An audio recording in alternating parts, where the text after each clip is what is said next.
প্রতিটা ছেলের জীবনে একটা নির্দিষ্ট স্বপ্ন থাকে, আর আজ তোমাদের ভালোবাসা এবং আমার পরিবারের আশীর্বাদে সেটা আজকে পূরণ করতে চলেছি। প্রায় 2020-21 সাল থেকে আমার একটা স্বপ্ন ছিল যে আমার নিজস্ব একটা গার্লফ্রেন্ড হবে, বাট সেটা কখনোই সম্পূর্ণ হতে পারেনি বিশেষ কিছু কারণের জন্য। বাট আজকে তোমাদের ভালোবাসা এবং আমার পরিবারের আশীর্বাদে সেটা কমপ্লিট হতে চলেছে।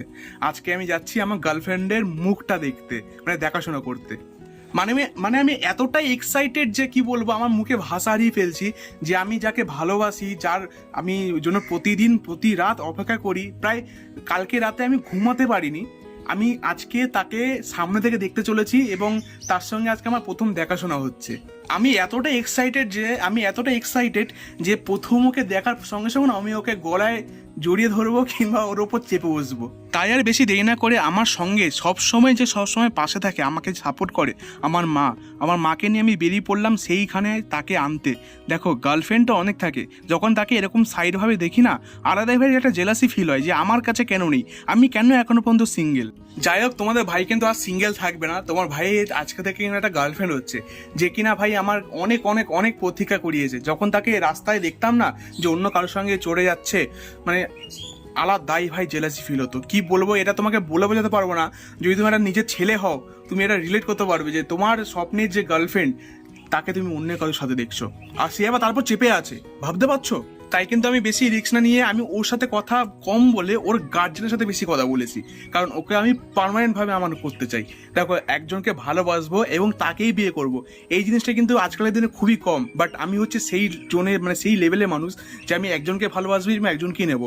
তার জন্য তো তার গার্জেনের পারমিশন লাগবে। তো গার্জেনের পারমিশন নিয়ে আজকেই ভেবেছি তাকে আমি, যেহেতু প্রেম করেছি ওর সাথে লং ডিস্টেন্স ভাবে, আজকে ওকে বাড়িতে এনে বিয়ে করে নেবো, পুরো ভাই নিজের হয়ে যাবে। আমি এখন এসেছি একটা টিভিএস এর শোরুমে। প্রায় অনেক দিন ধরে স্বপ্ন ছিল, 2021-20 থেকে স্বপ্ন ছিল যে আমার ঘরে একটা নিজস্ব গাড়ি হবে, ঠিক আছে। বাট সেই স্বপ্নটা স্বপ্নই হয়ে যাচ্ছিল কিছুদিন ধরে। বাট প্রচন্ড কষ্ট করে আমার মা এবং আমি মিলে একটা নতুন নিচ্ছি, তো সেটাই আজকে নিতে এসেছি। ডেলিভারি প্লাস আছে, বুকিং করলাম, আজকে দিনই সমস্ত দিয়ে দিচ্ছে। কোথা থেকে নিচ্ছি, কিভাবে নিচ্ছি, তোমরা অবশ্যই জানতে পারবো। পুরো ভিডিওটা দেখো। আর চলো তোমাদের গাড়িটা প্রথমে দেখাই, আসো মা, চলো। আমার পুরো ভেতর না বাইরে, ভিতরে। আমরা এসেছিলাম অনেকক্ষণ ধরে, একটুখানি কাগজের কাজ ছিল বলে এখান থেকে কাগজের কাজগুলো কমপ্লিট করলাম। আর here it is my dream scooty Ntorq 125। তো চলো বন্ধুরা, এটাকে প্রথম আমি একটু টেস্ট ড্রাইভ নেবো। টেস্ট ড্রাইভ দেওয়া যাবে তো? আচ্ছা, কিটা কোথায়, চাবি কোথায়? চলো। তো তোমরা একটু কমেন্ট করে বলো যে আমি চালাতে পারবো কি পারবো না। আমি তো চালাতে পারি, হ্যাঁ শিওর। চলো।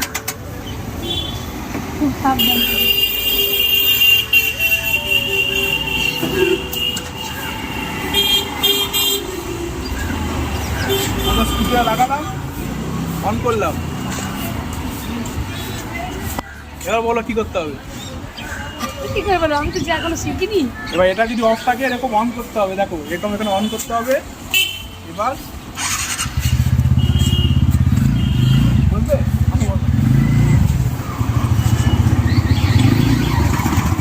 আসো আসো আসো, আপনিও যান, অসুবিধা নেই। আসো আসো। তো বন্ধুরা দেখতে পাচ্ছ স্কুটি কিন্তু অন হয়ে গেছে, ঠিক আছে। এবার আমি যাবো সামনে পর্যন্ত, তোমাদেরকে চালিয়ে দেখাবো চালাতে পারি কিনা। আসো, বসো। ঠিক আছে, আমি বসো না। জীবনে প্রথমবার স্কুটি কিনছি, আর সেই প্রথমবার স্কুটির মধ্যে মাকে পিছনে বসিয়ে দিচ্ছি টেস্ট রাইড। চলো যাওয়া যাক।